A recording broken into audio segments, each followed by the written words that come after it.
पाकिस्तान एक दलाल देश है और हम वो दलाल डिप्लोमेसी नहीं कर सकते। ये एक जले हुए, भुने हुए, फूके हुए विदेश मंत्री की भाषा है। ये आउट ऑफ जेलसी वाली जो भाषा है वो उनकी हेल्पलेसनेस दिखाता है कि वो कुछ नहीं कर पाए। आज भारत के लिए कितनी बेइज्जती का दिन है। देख के ही खराब लग रहा है कि जेडी वैंस इस्लामाबाद जा रहे और हम नई दिल्ली में बैठ के पाकिस्तान को दलाल देश बोल रहे हैं। तो आप ऐसे ही शब्दों का इस्तेमाल करने वालों की संगत में रहते हैं जिनको की सामने वाले के लिए बहुत गंदी, जैसे वो अपने देश के विपक्ष को ही देख लीजिए। और विदेश मंत्री की जो भाषा है वो खाली जयशंकर की भाषा नहीं मानी जाएगी, वो इस भारत देश की भाषा मानी जाएगी। मतलब बर्दाश्त नहीं हो रही है ये कि क्यों जिस पाकिस्तान को आप कहते हैं कि ये तो चिल्ली भर है और दिन भर आप कहते हैं गाली की तरह इस्तेमाल करते हैं। भाई हम लोगों को कहते हैं आप पाकिस्तान चले जाइए अगर आलोचना करनी है सरकार, भारत सरकार की, तो वो जो जिस शब्द को आप गाली की तरह इस्तेमाल करते हैं वो मीडिएशन कर रहा है।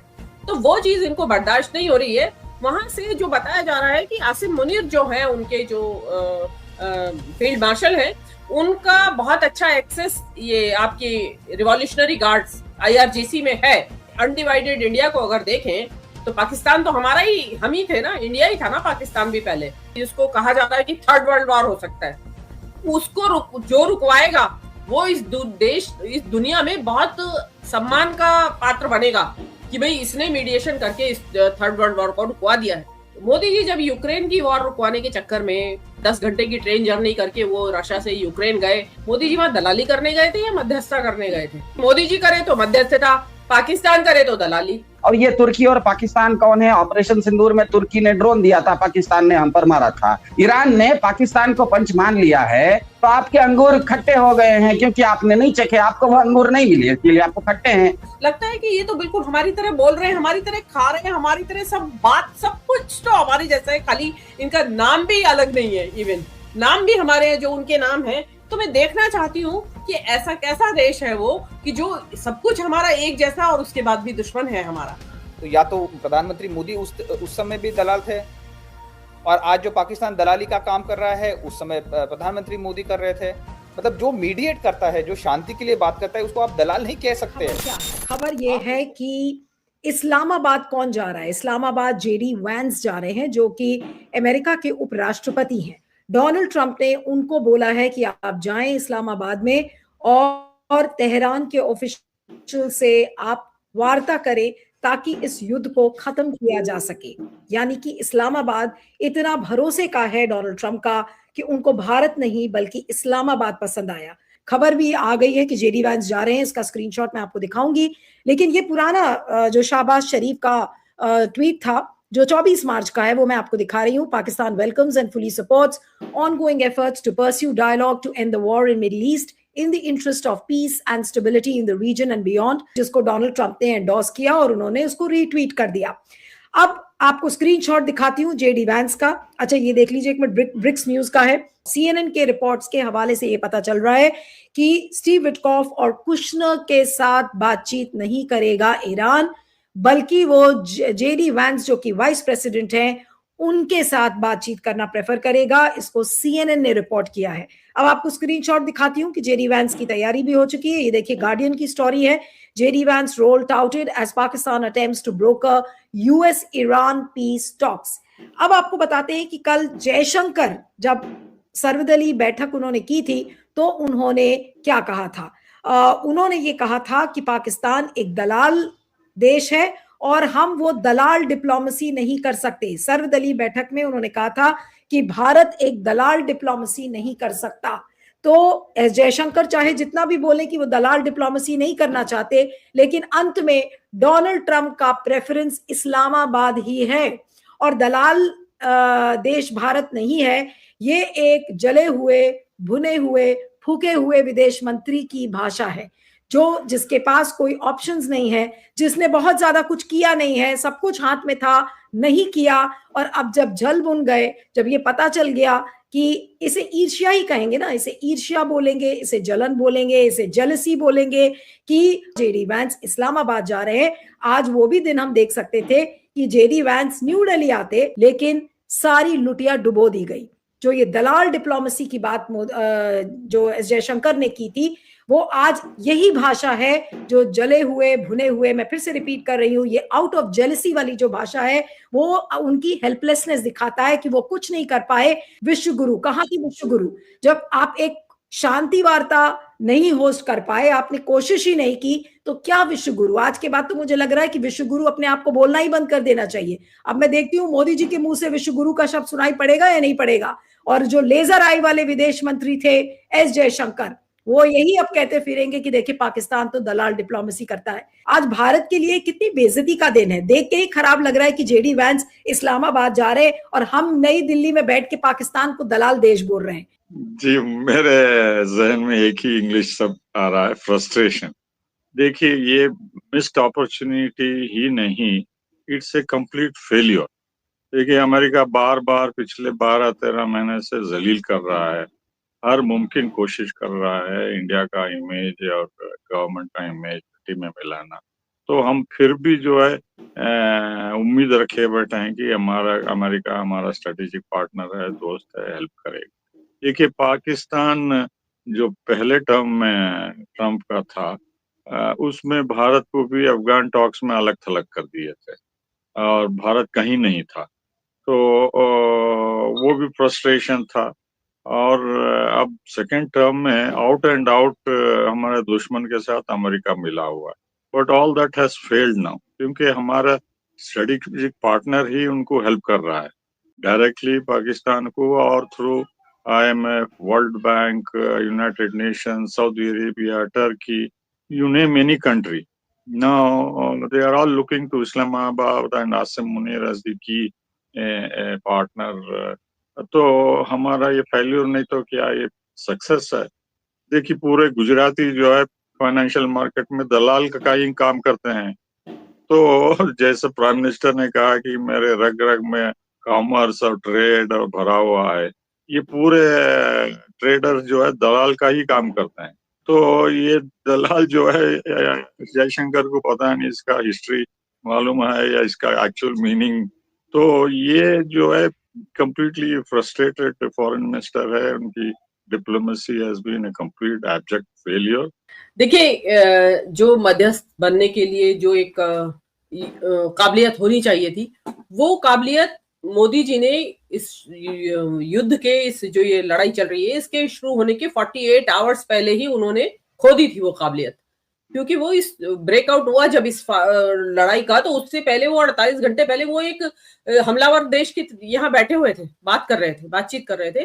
तो मोदी जी चाहे कितनी भी सफाई दें, सरकार कितनी भी सफाई दे, लेकिन कोई मानेगा नहीं कि मोदी जी को इस बात का नॉलेज नहीं था कि अगले 48 घंटे में क्या होने वाला है। तो वहां से आप पहले ही आप एक देश के हामी हो गए और दूसरे देश के विरोधी मान लिए गए। ईरान ने आपको विरोधी मान लिया, लेकिन क्योंकि आपकी पूरी एंशिएंट टाइज है उस देश के साथ, सिविलाइजेशनल टाइज हैं, तो उन्होंने फिर भी एक शायद दरवाजा इंडिया के लिए खुला रखा था। They waited. लेकिन इंडिया जब उनका जो एक सुप्रीम लीडर था उसको मार दिया गया, शहादत बताते हैं जिसको कहा गया, वो उसके बाद हमने उसको कंडेमनेशन तो छोड़िए, हमने कॉन्डोलेंसेस भी भेजना मुनासिब नहीं समझा। बच्चे मारे गए इजराइल के अटैक में, 150 से ज्यादा लड़कियां बच्चियां मारी गई। उसके बाद उस पे भी हम चुप बैठे रहे, हम चुप लगाए बैठे रहे और हम कुछ बोले नहीं। लेकिन द मोमेंट ईरान ने जो गल्फ कंट्रीज थे उनकी जो फैसिलिटीज थी, डिसैलिनेशन प्लांट और या कुछ मिलिट्री बेसिस पे उन्होंने हमला किया, तो मोदी जी ने immediately as a prime minister of India उन्होंने इमीडिएटली ट्वीट कर दिया, उसमें उसका कंडेमनेशन किया, भेजा, उनको मैसेज भी भेजा। तो जो एक उससे आपको साफ पता चल रहा है कि आप इजराइल की तरफ से जो हत्याएं हुई हैं या जो हमले में जो लोग मारे गए हैं उनके बारे में तो आप चिंतित नहीं है, ना उनसे आपको कोई दर्द हुआ है। लेकिन अगर गल्फ कंट्रीज में या इजराइल के ऊपर कुछ आंच आती है तो आप उससे परेशान होते हैं। तो ऐसे देश को तो एक कॉमन सेंस की बात है नीलू, कि आप बन पाएंगे या नहीं बन पाएंगे। अब जो रही बात जयशंकर साहब ने जो कहा, जयशंकर साहब एक करियर डिप्लोमेट रहे हैं, उनकी तरफ से ये भाषा पता चलता है कि उनके मुंह में ये शब्द डाले गए हैं, या ये कहते हैं ना जैसी संगत में आप रहते हैं वैसे ही आपका तौर तरीका, आपका बिहेवियर बदल जाता है उसी हिसाब से। तो आप ऐसी शब्दों का इस्तेमाल करने वालों की संगत में रहते हैं जिनको की सामने वाले के लिए बहुत गंदी, जैसे वो अपने देश के विपक्ष को ही देख लीजिए, किस किस तरह की भाषा का इस्तेमाल करते हैं, तो वो वहां पाकिस्तान तो उनका जानी दुश्मन से भी ज्यादा है, तो उसके लिए तो वो डेफिनेटली ये शब्द उन्होंने जो इस्तेमाल किए, उनको अगर कहा भी गया था, वो अपनी थोड़ा अकल लगा के तो थोड़ा सा तो एक उसको थोड़ा मॉडरेट भाषा उनको इस्तेमाल करनी चाहिए थी। उन्होंने न केवल अपना स्टेचर गिराया है दुनिया की नजर में और देशवासियों की नजर में, उन्होंने पूरी दुनिया को लगा कि देश का विदेश मंत्री ये शब्द बोल रहा है, और विदेश मंत्री की जो भाषा है वो खाली जयशंकर की भाषा नहीं मानी जाएगी, वो इस भारत देश की भाषा मानी जाएगी। और भारत देश की भाषा तो शायद मुझे नहीं लगता है कि आज तक कभी डिप्लोमेटिक चैनल्स में मीडिएशन करने वाले देश को दलाल शब्द की उपमा दी गई है। जो आपने कहा कि he is green with envy, वो इतनी मतलब बर्दाश्त नहीं हो रही है ये कि क्यों, शायद टर्की अगर मीडिएशन में होता तो शायद इतनी परेशानी ना होती। जिस पाकिस्तान को आप कहते हैं कि ये तो चिल्ली भर है और दिन भर आप कहते हैं गाली की तरह इस्तेमाल करते हैं, भाई हम लोगों को कहते हैं आप पाकिस्तान चले जाइए अगर आलोचना करनी है भारत सरकार की, तो वो जिस शब्द को आप गाली की तरह इस्तेमाल करते हैं वो मीडिएशन कर रहा है, तो वो चीज इनको बर्दाश्त नहीं हो रही है। आप देखिए पाकिस्तान का वजह है बहुत सारी। नीलू जी, आपने इस चीज को एक्नॉलेज किया और मैंने तो बार बार कहा है कि मैं इस युद्ध के बारे में मैंने आज से 12 दिन पहले कहा था कि पाकिस्तान मीडिएशन करेगा इसमें। उस टाइम तो बात हो गई थी, किसी ने पहचान में नहीं किया इसको। उसके कारण थे, नंबर 1 तो उनकी सीमा लगती है, दूसरे शिया आबादी दोनों कंट्रीज के अंदर है। ईरान एक शिया कंट्री है और शिया मुस्लिम जो है वो पाकिस्तान में भी बहुत बड़ी मात्रा में रहते हैं। इसमें यहाँ कहना जरूरी है कि इंडिया में one of the largest Shia population है।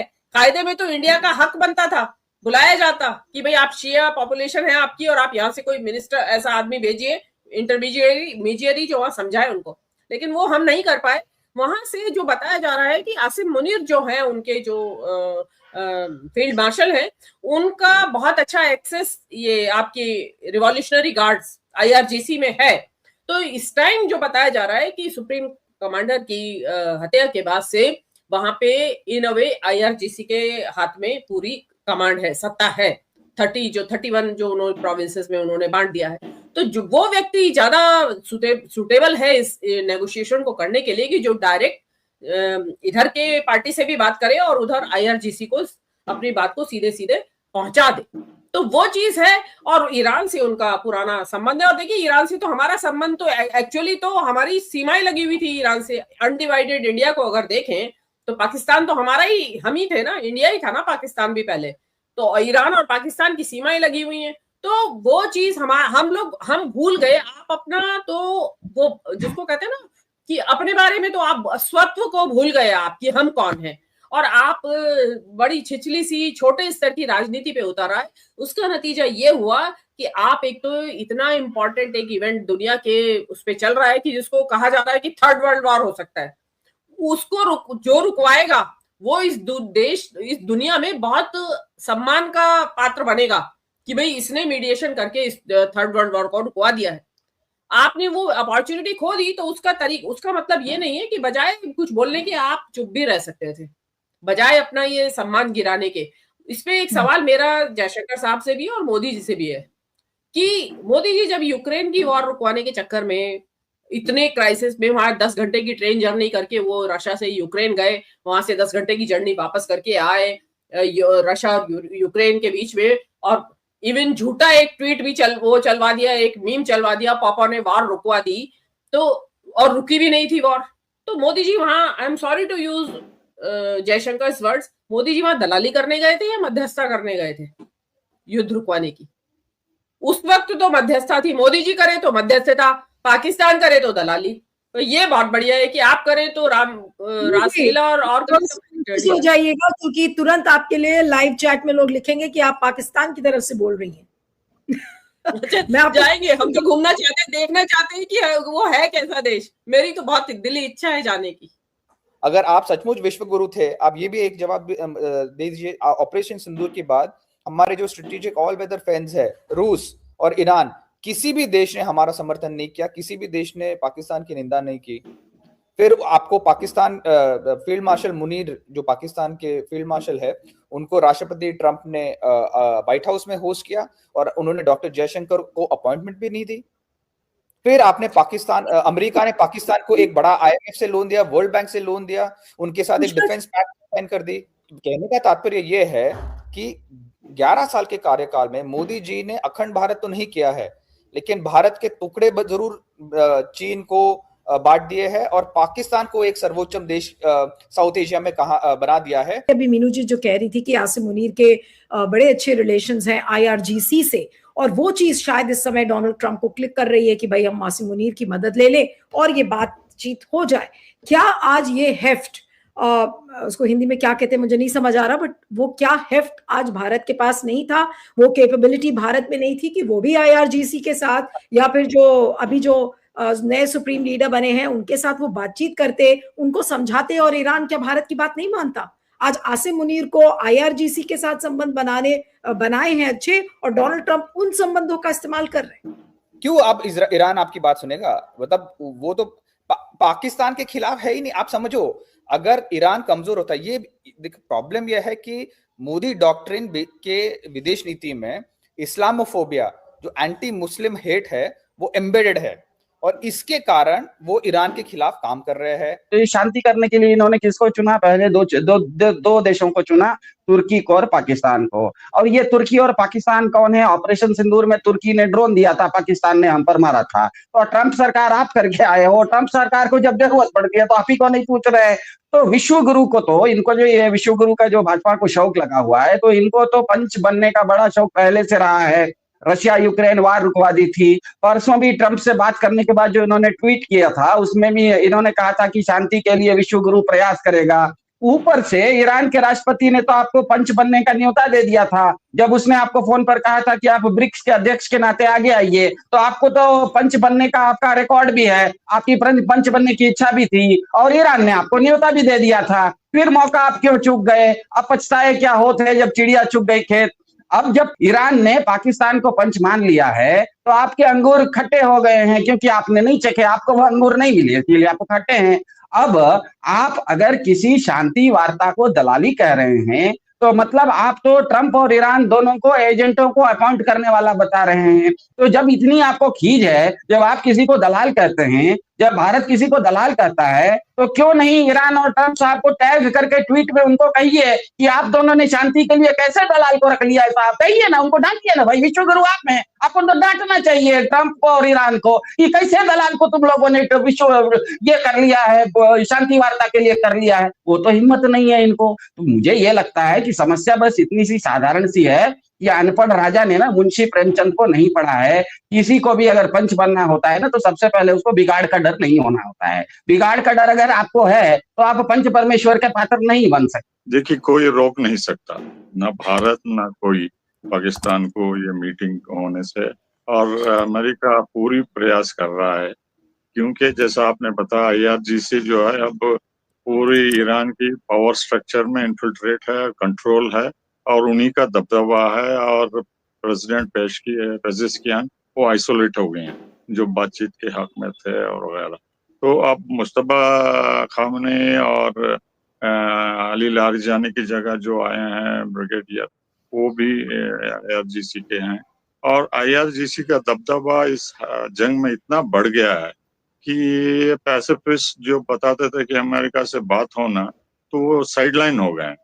पाकिस्तान के जो व्यूअर्स शायद आपका प्रोग्राम कुछ देख रहे हैं, उन्होंने मुझे कहा है कि you are welcome in Pakistan. देखिए, मैं पाकिस्तान जाना नहीं चाहती हूँ, मैं तो देखना चाहती हूँ। और मैं देखना क्यों चाहती हूँ? क्यूरियोसिटी मेरी पहले से भी थी कि जो मुल्क हमसे टूट के बिछड़ा है वो है कैसा, एक्चुअली है कैसा।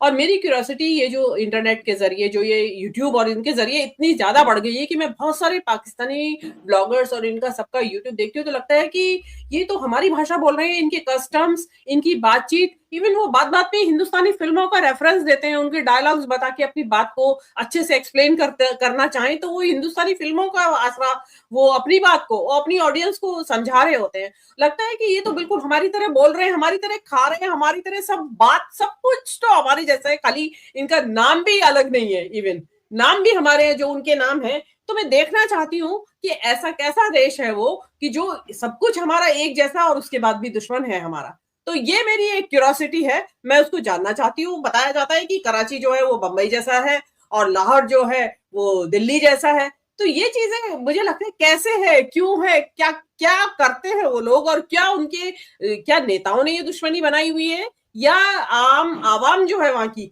वो भी उसी तरीके से जहर घुला हुआ है उनके अंदर। तो मैं जानना चाहती हूँ कि जो लोग दिन रात हिंदुस्तान की बात करते हैं अपने यूट्यूब प्रोग्राम्स में, जो पाकिस्तान के, इवन मैंने पत्रकारों को भी सुना है, पाकिस्तानी पत्रकारों को भी, वो इंडिया की बार बार उनकी जबान के ऊपर बात आती है, और जो बाकी के हैं इन्फ्लुएंसर्स वो तो है ही। तो उसमें लगता है कि जानना चाहिए, इसमें कोई क्राइम नहीं है। अगर इतनी ही दुश्मनियां होती कि एक बार जुड़ने के लिए जुड़ भी सकते हैं। East Germany and West Germany क्या यूनिफिकेशन होने गया? कितने 50 सालों के से भी ज्यादा टाइम के बाद वो लोग यूनिफाई हो गए, एक देश बन गया। ऐसा कुछ नहीं है। यू नेवर नो कि हिस्ट्री कब क्या मोड़ ले ले। आप कोई इस चीज को जान नहीं सकते। तो इसमें कोई, मैंने अगर ये ख्वाहिश जाहिर की तो मैं कोई मैं देशद्रोही नहीं हो जाती हूँ। अटल जी भी गए हैं हम पाकिस्तान, तो और अडवाणी जी भी गए हैं। अडवाणी जी तो प्रधानमंत्री भी नहीं थे, चलिए अटल जी का तो मैं मान लूं। और आपके मोदी जी गए हैं, वो तो अनाउंस गए हैं, वो तो जा सकते हैं, हम नहीं जा सकते। हम जैसे आप देखना चाहते हैं हम भी देखना चाहते हैं कि है कैसा हमसे जो अलग हुआ है जो हिस्सा। वो लोग जी। क्या बात करते हैं, क्या पहनते हैं, क्या क्यों क्यों हमारे जैसे हैं बिल्कुल, और फिर भी अलग क्यों रहते हैं हमसे, हमारी लड़ाई क्यों है उनके साथ। आप जो दलाल की बात कर रहे थे, डॉक्टर जयशंकर कह रहे हैं कि पाकिस्तान एक दलाल नेशन है, ठीक है। जब प्रधानमंत्री मोदी यूक्रेन गए थे और जब उसके बाद जब रूस के राष्ट्रपति पुतिन से मिलने गए थे, तब डॉक्टर जयशंकर और पूरा बीजेपी इकोसिस्टम मीडिएशन की बात कर रहा था, यही कह रहा था कि ये तो विश्वगुरु है। तो आज विश्वगुरु है और कल दलाल है। तो या तो प्रधानमंत्री मोदी उस समय भी दलाल थे, और आज जो पाकिस्तान दलाली का काम कर रहा है उस समय प्रधानमंत्री मोदी कर रहे थे। आपका लॉजिक आप समझो। आज की वीडियो अगर आप भारतीय मीडिया का रिएक्शन देखना और सुनना चाहते हैं तो वी रिएक्शन चैनल को सब्सक्राइब करें और बेल आइकन को प्रेस करें ताकि नए आने वाली वीडियो का नोटिफिकेशन आपको मिल सके। इसके अलावा आप हमें टिकटॉक और फेसबुक पर भी फॉलो कर सकते हैं। नेक्स्ट वीडियो के मिलते हैं। अल्लाह हाफिज़।